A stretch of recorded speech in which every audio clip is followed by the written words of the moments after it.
இன்று காலை 2026-2027 ஆண்டுக்கான திருத்திய நிதிநிலை அறிக்கை பேரவைக்கு அளிக்கப்பட்டதை நீங்கள் எல்லாம் அறிவீர்கள். மிக அமைதியாக சிறப்பாக ஒத்துழைப்பு தந்த அனைத்து சட்டமன்ற உறுப்பினர்களுக்கும் என் நெஞ்சார்ந்த நன்றியை நான் தெரிவித்துக் கொள்கிறேன்.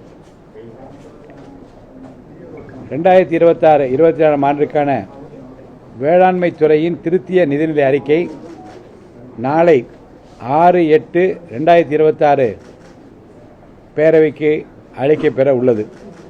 இன்று காலை அலுவல் ஆய்வுக்குழு கூட்டம் பிசினஸ் அட்வைசரி கமிட்டி இன்று காலை இங்கே அனைத்து கட்சிகளை சார்ந்த அதற்கென்று நியமிக்கப்பட்ட மாண்புமிகு சட்டமன்ற உறுப்பினர்கள் கூடி விவாதித்து சில முக்கிய முடிவுகள் எடுக்கப்பட்டுள்ளது. அதன்படி பேரவையை எஞ்சிய நாட்களில் எப்படி நடத்துவது என்பதை பற்றிய அந்த முடிவுகளை நான் இப்போது உங்களுக்கு அறிவிக்கிறேன்.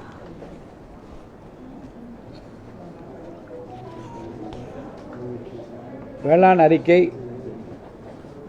நாளை வியாழக்கிழமை 6/8/2026 பேரவைக்கு அளிக்கப்பெறும். அதன் பின்னர் இந்த 2 நிதிநிலை அறிக்கைகள் மீது பொது விவாதம் மற்றும் பதிலுரை, சட்டமன்ற முன்னாள் உறுப்பினர் மறைவுக்கு இரங்கல் குறிப்பு மற்றும் முக்கிய பிரமுகர்கள் மறைவுக்கு இரங்கல் தீர்மானம் நிறைவேறும்.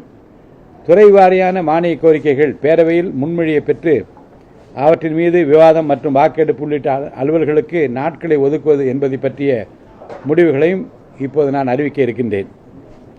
6/8 வியாழக்கிழமை வேளாண்மை திருத்திய நிதிநிலை அறிக்கை, 7/8 சட்டமன்ற பேரவை முன்னாள் உறுப்பினர் மறைவு குறித்து இரங்கல் குறிப்பு, பிரபல இயக்குனர் மற்றும் நடிகர் திரு கே. பாக்கியராஜ், பிரபல கவிஞர் திரு புவியரசு, பிரபல பின்னணி பாடகி திருமதி ஜானகி மற்றும் பிரபல எழுத்தாளர் திரு பூமணி ஆகியோர் மறைவு குறித்து இரங்கல் தீர்மானங்கள் எடுத்துக் கொள்ளப்படும்.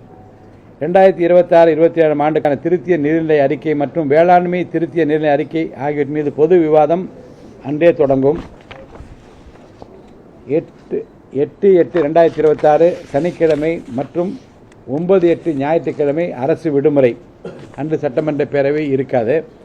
10/8/2026 திங்கட்கிழமை அன்று திருத்திய நிதிநிலை அறிக்கை மற்றும் வேளாண்மை திருத்திய நிதிநிலை அறிக்கை மீதான விவாதங்கள் தொடரும் 2ஆம் நாள். அதேபோன்று செவ்வாய்க்கிழமை 11ஆம் தேதியும் அதே விவாதம் பொது விவாதம் தொடரும். 12/8/2026 புதன்கிழமை அன்று பொது விவாதமும் அதற்கு பதிலுரையும் நடைபெறும். அரசினர் சட்ட முன்வடிவுகள் ஏதேனும் இருப்பின் அவற்றை ஆய்வு செய்யவும் நிறைவேற்றுதலும் அந்த பணியும் அன்றைக்கு நிறைவேறும். ஏனைய அரசினர் அலுவலர்கள் ஏதேனும் இருப்பின் அது எடுத்துக்கொள்ளப்பெறும். அதனைத் தொடர்ந்து வரிசையாக துறை ரீதியான மானிய கோரிக்கைகள் முன்மொழியை பெற்று அவற்றின் மீது விவாதங்கள் தொடரும். உங்களுக்கு தெரியும், மானிய கோரிக்கைகள் ஒவ்வொன்றாக ஒவ்வொரு துறையாக எடுத்துக்கொள்ளப்பெறும். அதற்கும் அதற்குரிய நேரமும் தேதியும் குறிக்கப்படும். பேரவை நாள்தோறும் காலை 9:30 மணிக்கு சரியாக கூடும். திங்கட்கிழமை 17/8/2026 அன்று மீண்டும் சபை கூடும். இந்த 13, 14, 15 வந்து உங்களுக்கு தெரியும், இந்த சுதந்திர தினம் காரணமாக அனைத்து முன்னேற்பாடும் நடந்து கொண்டே இருக்கும். அந்த நேரங்களிலே மாமன்ற உறுப்பினர் நம்முடைய சட்டமன்ற உறுப்பினர்கள் வந்து செல்வதற்கு சிரமமாக இருக்கும் என்பதாலும் இங்கே வேலை தொடர்ந்து நடைபெற்று வருவதால், சுதந்திர தினத்தை ஒட்டி நடைபெற்று வருவதால் பேரவை நடத்துவதிலே சிரமம் ஏற்படும் என்பதற்காகவும் அந்த 13, 14, 15 பேரவை அங்கே அலுவலர்கள் இருக்காது. அதற்கு பின்னால்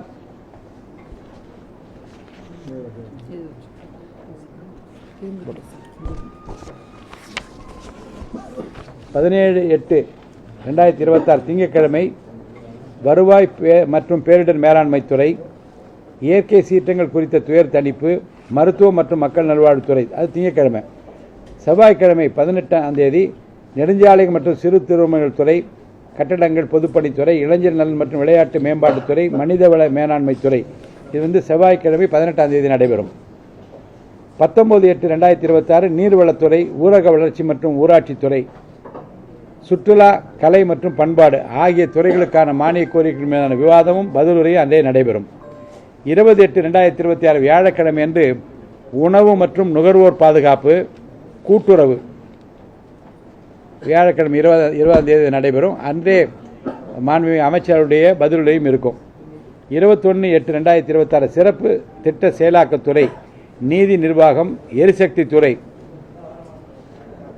சிறைகள் மற்றும் சீர்திருத்த பணிகள், சட்டத்துறை, இந்து சமய அறநிலையத்துறை ஆகிய மானிய கோரிக்கைகள் மாண்புமிகு அமைச்சர் பெருமக்களால் படிக்கப்பெற்று அன்றே விவாதங்கள் நடைபெற்று பதிலுரையும் இருக்கும். 22/8 சனிக்கிழமையும் 23/8 ஞாயிற்றுக்கிழமை அரசு விடுமுறை, சட்டப்பேரவை அன்றே இல்லை. 24/8/2026 நகராட்சி நிர்வாகம் மற்றும் குடிநீர் வழங்கல் துறை, செய்தி மற்றும் விளம்பரத்துறை, எழுதுபொருள் அச்சுத்துறை, பள்ளிக் கல்வித்துறை, தமிழ் வளர்ச்சி, உயர்கல்வித்துறை ஆகிய மானிய கோரிக்கைகள் 24/8 திங்கட்கிழமை அன்று காலை நடைபெறும். மாண்புமிகு அமைச்சர் பெருமக்களின் பதிலுரையும் அன்றே நிறைவு பெறும். 25/8/2026 செவ்வாய்க்கிழமை இயற்கை வளங்கள் துறை, தொழில் முதலீட்டு மற்றும் ஊக்குவிப்பு மற்றும் வர்த்தகத்துறை, தகவல் தொழில்நுட்பவியல் மற்றும் டிஜிட்டல் சேவைகள் ஆகிய துறைகளுடைய மானிய கோரிக்கைகள் நடைபெறும். மாண்புமிகு அமைச்சர் பெருமக்கள் அன்றே பதில் அளிப்பார்கள். அடுத்து புதன்கிழமை 26/8 மிலாது நபி அரசு விடுமுறை, அன்று சட்டப்பேரவை இல்லை. 27/8/2026 வியாழக்கிழமை சமூக நீதித்துறை, பிற்பட்டோர், மிகவும் பிற்பட்டோர் மற்றும் சிறுபான்மையினர் நலத்துறை சார்பாக மாண்புமிகு அமைச்சர்கள் மானிய கோரிக்கைகள் மீது விவாதம் நடைபெற்று பதிலுரை அன்றே இருக்கும். 28/8/2026 வெள்ளிக்கிழமை இயக்கூறுதிகள் குறித்த சட்டங்கள், நிர்வாகம், போக்குவரத்து துறை, உள்துறை, மதுவிலக்கு மற்றும் ஆயத்தீர்வைத்துறை, வீட்டு வசதி மற்றும் நகர்ப்புற வளர்ச்சித்துறை ஆகிய மானிய கோரிக்கைகள் அன்று நிறைவேற்றப்பட்டு பதிலுரை அன்றே பெறப்படும். 29ம் 30ம் சனி ஞாயிறு அரசு விடுமுறை, பேரவை அன்று இல்லை. 31/8/2026 திங்கட்கிழமை அன்று மாற்றுத்திறனாளிகள் நலத்துறை, மதுவிலக்கு மற்றும் ஆயத்தீர்வைத்துறை, சமூக நலன் மற்றும் மகளிர் உரிமைத்துறை, வேளாண்மை மற்றும் உழவர் நலத்துறை ஆகிய துறைகளின் மீது மானிய கோரிக்கைகளை மாண்புமிகு அமைச்சர் பெருமக்கள் சபைக்கு அளித்து அதன் மீது விவாதங்கள் நடைபெற்று பதிலுரையும் அன்றே அளிக்கப்பெறும். 1/9/2026 செவ்வாய்க்கிழமை கைத்தறி மற்றும் துணிநூல், கதர், கிராம தொழில்கள் மற்றும் கைவினைப் பொருட்கள், கைத்தறி, கைத்திறன், துணிநூல் மற்றும் கதர் துறை, தொழிலாளர் நலன் மற்றும் திறன் மேம்பாட்டுத்துறை, குறு, சிறு மற்றும் நடுத்தர தொழில் நிறுவனங்கள் துறை ஆகியவற்றின் மீதான மானிய கோரிக்கைகள் அவை முன் வைக்கப்பெற்று மாண்புமிகு அமைச்சர் பெருமக்கள் அன்றைக்கே பதில் அளிப்பார்கள். 2/9/2026 பால்வளம், மீன்வளம் மற்றும் மீனவர் நலன், கால்நடை பராமரிப்பு ஆகிய துறைகளுக்கான மானிய கோரிக்கைகள் அன்றே அவை முன் வைக்கப்பெற்று விவாதங்கள் நடைபெற்று பதிலுரையும் அன்றே பெறப்படும். 3/9 வியாழக்கிழமை காவல், உள்துறை, மதுவிலக்கு மற்றும் ஆயத்தீர்வைத்துறை, தீயணைப்பு மற்றும் மீட்பு பணிகள் துறை, உள்துறை, மதுவிலக்கு மற்றும் ஆயத்தீர்வைத்துறை ஆகியவற்றிற்கான பொது விவாதங்கள், மானிய கோரிக்கைகள் நடைபெறும். 4/9 வெள்ளிக்கிழமை விடுமுறை, 5/9 சனி ஞாயிறு, 5, 6 2 நாளும் சனி ஞாயிறு அன்றும் பேரவை இயங்காது. 7/9/2026 காவல்துறை, உள்துறை, மதுவிலக்கு மற்றும் ஆயத்தீர்வை துறைக்கு அன்றைக்கு பதிலுரை, தீயணைப்பு மற்றும் மீட்பு பணிகள் துறைக்கு அன்றைக்கு பதிலுரை இருக்கும் கண்டிப்பாக. அதுக்கு அடுத்தது அன்றே வணிக வரிகள், முத்திரைத்தாள்கள் மற்றும் பத்திரப்பதிவுத்துறை, வனம் மற்றும் சுற்றுச்சூழல் மற்றும் காலநிலை மாற்றம், சுற்றுச்சூழல், காலநிலை மாற்றம் மற்றும் வனத்துறை ஆகியவற்றுக்கான மாண்புமிகு அமைச்சர் பெருமக்கள் அன்றைக்கே மானிய கோரிக்கைகளை முன்வைத்து அவருடைய பதிலுரையும் அன்றே நடைபெறும். 8/9/2026 செவ்வாய்க்கிழமை பொதுத்துறை, மாநில சட்டமன்றம், ஆளுநர் மற்றும் அமைச்சரவை, நிதித்துறை, திட்டம் மற்றும் வளர்ச்சித்துறை, ஓய்வூதியங்களும் ஏனைய ஓய்வுகால நன்மைகளும் என்று 8/9/2026 செவ்வாய்க்கிழமையுடன் இந்த கூட்டத்தொடர் நிறைவு பெறுவதாக இன்று கூடிய அலுவல் ஆய்வுக் குழு கூட்டத்தில் முடிவெடுக்கப்பட்டுள்ளது.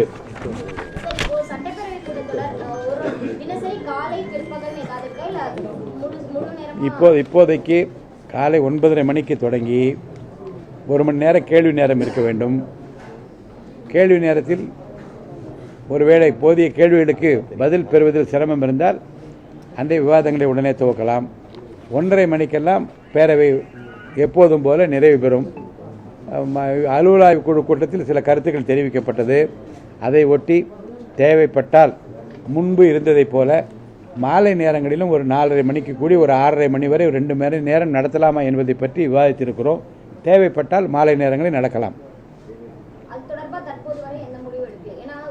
தேவைப்பட்டால் தான், அதாவது அவகாசம் இருக்குமா? அதனால காலை பிற்பகல் நடத்துறது இதை பற்றி விவாதம் வந்தது. நான் என்ன கருத்து தெரிவித்தேன் என்றால், அந்த மானிய கோரிக்கை குறித்தான கொள்கை விளக்க குறிப்பில் இருக்கக்கூடிய அந்த அம்சங்களை ஒட்டி, அந்த பிரச்சனைகளை ஒட்டியும் அதில் இருக்கக்கூடிய பிரச்சனைகளை பற்றியும் மட்டும் பேசினால் கொடுக்கக்கூடிய 10-12 நிமிடங்களே போதுமானது. ஆனால் பேச வருகின்ற மாண்புமிகு சட்டமன்ற உறுப்பினர்கள் அன்றைய மானிய கோரிக்கைகளை விடுத்துவிட்டு வேறு வேறு போக்கிலே அவர்கள் பேச தொடங்கிவிட்டால் கால அவகாசம் போதாது. ஏன்னா நான் பொதுவாக அனைவருக்கும் நான் அறிவுறுத்த விரும்புவது என்ன என்றால், எந்த மானிய கோரிக்கை நடைபெறுகிறதோ அந்த மானிய கோரிக்கையினுடைய கொள்கை விளக்க குறிப்பிலே குறிப்பிடப்பட்டிருக்கிற செய்திகளை ஒட்டியும் அதை சார்ந்திருக்கிற திட்டங்களை பற்றியும் தங்களுக்கு தெரிந்திருக்கிற கருத்துக்களையும் மக்களுக்கு அந்த மானிய கோரிக்கையில் உள்ளதை பற்றி பயனளிக்கக்கூடிய விஷயங்கள் பேரவைக்கு தெரிவிக்கப்பட வேண்டிய நிலையில் இருந்தால் அதை தெரிவிக்க வேண்டியது அவருடைய அவசியம் என்று நான் கருதுகின்றேன். அதை விடுத்துவிட்டு தேவையற்ற வேறு மானிய கோரிக்கையில் பேச வேண்டிய விஷயங்களை பேசுவதை தவிர்க்க வேண்டும் என்று நான் கேட்டிருக்கிறேன். அப்படி செய்தாலே கொடுக்கப்பட்டிருக்கிற நேரம் போதுமானது என்று நான் கருதுகின்றேன். தேவைப்பட்டால் அலுவல் ஆய்வுக்குள்ள கலந்து கொண்ட மற்ற உறுப்பினரையும் கலந்து பேசி தேவைப்பட்டால் மாலை நேரத்தில் நடத்துவதை பற்றி முடிவெடுக்கலாம் என்று நான் தெரிவித்திருக்கிறேன். இல்லை, அந்த அதிகாரத்தை பேரவைத் தலைவர் என்ற முறையில் என்னிடம் அவர்கள் அளித்திருக்கின்றார்கள். அந்த முடிவை நான் எடுத்து அவையில் அறிவிப்பேன். மனிதநேய ஜனநாயக கட்சி மனிதநேய மக்கள் கட்சி எல்லாம் இருக்கை முன்னாடி வேணும் அப்படிங்கிற மாதிரி உங்கள்கிட்ட கோரிக்கை வச்சதாக சொல்லியிருக்காங்க. அதை பற்றி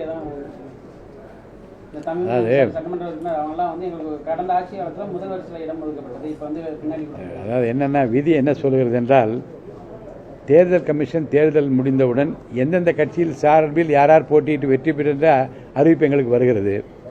பேரவையை பொறுத்த வரைக்கும் சட்டமன்றத்தில் எந்த கட்சி சிம்பிள், எந்த சின்னத்தில் யார் போட்டியிட்டு வெற்றி பெற்றார்களோ அந்த சின்னத்தில் போட்டியிட்டவர்களுக்கு அந்த கட்சிக்குரிய இடங்கள் ஒதுக்கப்படுகிற போது அல்பபெட்டிக்கல் ஆர்டரில் நாங்கள் உட்கார வைக்கிறோம். அந்த வகையில் தான் இந்த உறுப்பினர்களுக்கும் இருக்கை ஒதுக்கப்பட்டிருக்கிறது. அசௌகரியமாக இருக்கிறது என்று மாண்புமிகு சட்டமன்ற உறுப்பினர் 2-3 பேர் எழுதி கொடுத்திருந்தார்கள். அவர்கள் அசௌகரியத்தை, உடல்நலத்தை கருத்தில் கொண்டு 2-3 பேர்களுக்கு மட்டும் இடமாற்றம் செய்திருக்கிறோம். மற்றபடி எந்த சின்னத்தில் எந்த கட்சியின் சார்பில் அவர்கள் நின்றார்களோ அதற்கேற்ற வகையில் தான் இடங்கள் ஒதுக்கீடு செய்யப்பட்டிருக்கிறது. கண்டிப்பா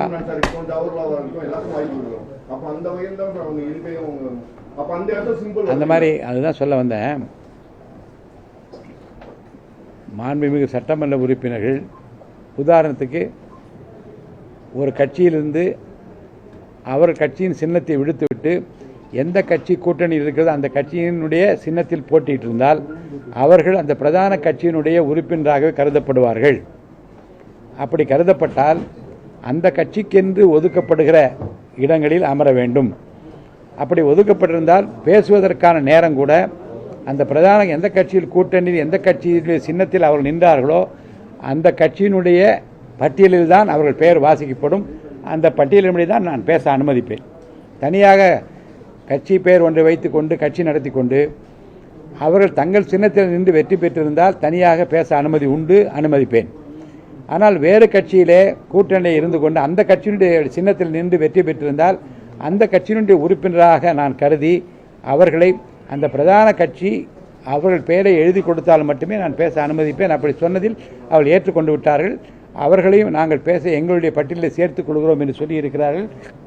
அந்த நடைமுறை தான் நான் கடைபிடிப்பேன். விவாதங்களில் பங்கேற்கிற போது அந்த கட்சியினுடைய கொறடா உத்தரவுப்படி தான் இவங்க பேச அனுமதிப்பீங்களா? ஆமாம், அந்த கட்சியினுடைய கொறடா உத்தரவுப்படி தான் நடத்துவோம்.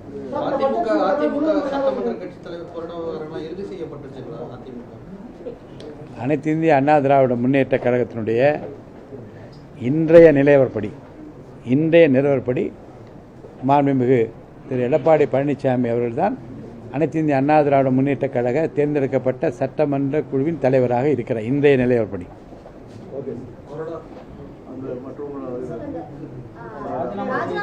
சட்டமன்ற உறுப்பினர்கள் எல்லாருமே விளக்கம் அளிச்சாங்க. அதுல அடுத்த கட்டமா என்ன நடவடிக்கை நம்ம எடுக்க போறோம்?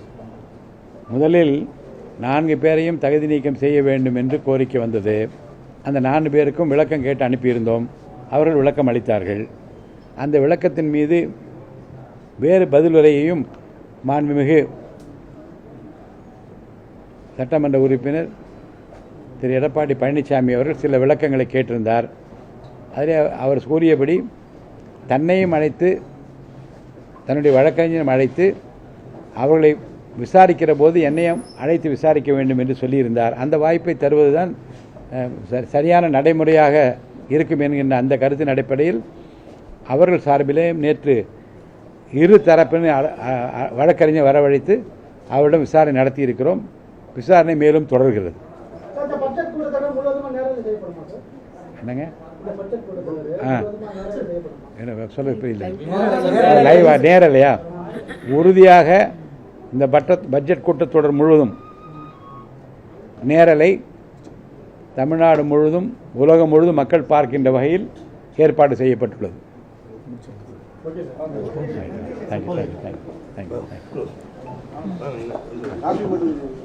எடுத்துக்கோங்க.